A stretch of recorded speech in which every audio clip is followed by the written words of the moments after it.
As crianças ricas estão nas escolas particulares, as crianças não ricas estão nas escolas públicas. Quando todas deveriam estar em escolas públicas de qualidade em tempo integral. Todas.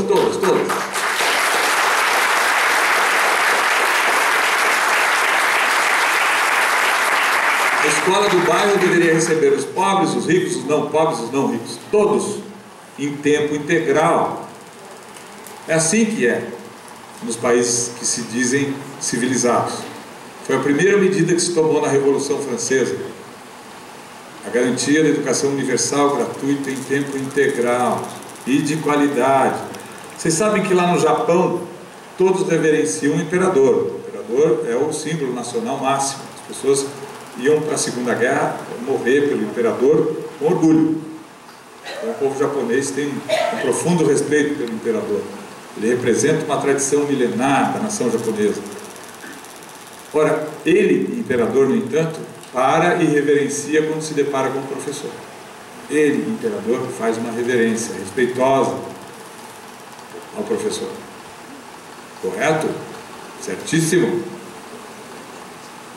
Nós, professores, temos uma responsabilidade inenarrável e incomensurável, que é de transmitir o conhecimento. A transmissão de conhecimento é que faz possível a civilização.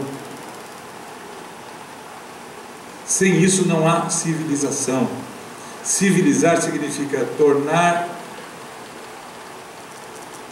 cidadão um povo. Para que o povo se torne cidadão, é necessário que ele conheça a sua história, que ele conheça os desafios que decorrem da sua história, que ele conheça as técnicas da arquitetura, da engenharia, das ciências, que ele conheça as humanidades, enfim. Não há civilização sem conhecimento. Portanto, o professor é o motor da civilização. Não é possível, então, imaginar que um segmento de crianças está numa escola boa, outro segmento está numa escola ruim. Isso é péssimo. E também não é nada bom uma escola que trata de um segmento, que é um gueto. Aqui tem um monte de pessoas com deficiência, aqui cegos, aqui pessoas com deficiência mental, aqui surdos. Ora, meu Deus, que isso? Isso é gueto. Quem fazia gueto era o Hitler. Eu não estou brincando, estou falando sério. Não pode, a democracia não se compraz com guetos. Portanto, a ideia de escola regular, de escola adaptada, é a ideia básica. E não é, vocês viram aquela ação da Confenem contra a lei de inclusão? Porque a lei de inclusão estabelece que as escolas privadas não podem cobrar taxas adicionais das famílias de alunos com deficiência. E a Confenem, que é a Confederação das Escolas, entrou com uma ação de inconstitucionalidade, dizendo o seguinte, 3 argumentos. Primeiro, a pessoa com deficiência é problema do governo, não é problema da empresa privada. Segundo,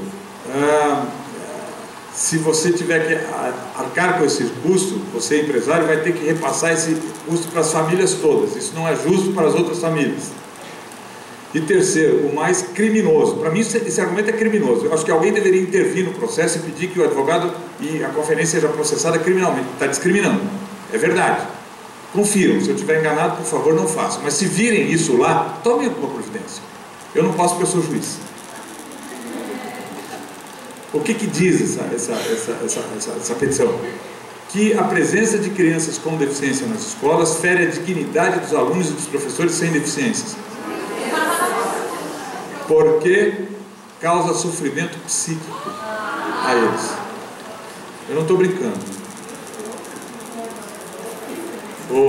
Esse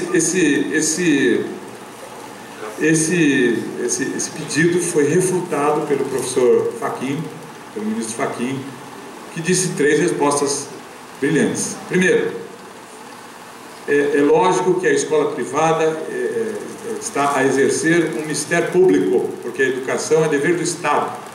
E o Estado, quando autoriza que uma empresa privada desempenhe esse papel, está a lhe atribuir responsabilidades desse tipo, desse alcance. Portanto, a empresa privada está, sim, obrigada às mesmas regras da escola pública. Isso citando as normas constitucionais, que eu não sei como é que o cidadão lá não conhecia, mas enfim, o ministro Fachin citou. Segundo argumento, a questão da deficiência é uma questão social, a partir da Convenção da ONU. A deficiência não é mais uma questão médica, isso tudo que eu falei, ele, graças a Deus, já entendeu isso. Então, o ministro do Supremo já se apropriou desse conceito novo da Convenção, isso é muito importante, porque o Poder Judiciário ainda não entendeu isso. E esse caso vai ser paradigmático, vai ser referência jurisprudencial no Brasil. Espero que o Supremo confirme isso. Então, disse o professor Fachin, a deficiência sendo um conceito social, ela deve ser suportada pela sociedade, inclusive solidariamente por todos. Se a escola tiver que repassar alguma taxa, isso vai ter que ser estabelecido claramente. E as famílias vão ter que entender que é assim, porque a escola já responde, as famílias que pagam a mensalidade já respondem para obrigações sociais, como o imposto de renda que a escola paga, como o custo social da folha de pagamento, o pagamento da previdência, são custos sociais que todos arcam, e as pessoas com deficiência também devem ser vistas assim, e não como um problema delas, como uma questão social. Ora bolas. Por isso que em direito, quando nós falamos desses conceitos, nós estamos a fazer firula, nós estamos a falar de política, com P maiúsculo. Quando se afirma que a deficiência está na sociedade, significa que todos devem arcar com os custos da deficiência. Não é justo que os pais de uma criança que nasce com uma deficiência suportem isso sozinhos. Isso seria uma sociedade egoísta, individualista, injusta, excludente. Essa que eu vivi. Não temos mais isso. Então, olha, isso mesmo, se tiver que se dividir, vai ter que dividir, tudo bem, até porque os custos não serão altos. A escola vai arcar com isso também, e as famílias também, se for necessário.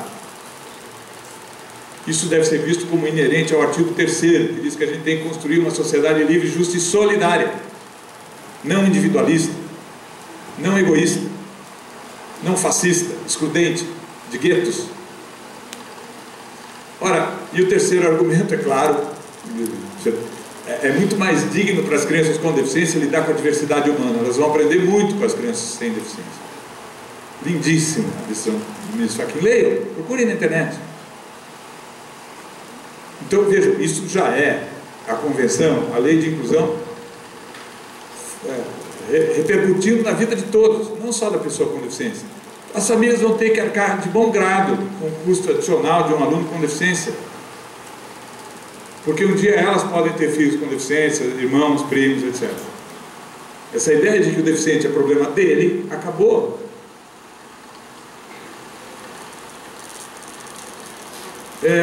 No que diz respeito ao trabalho,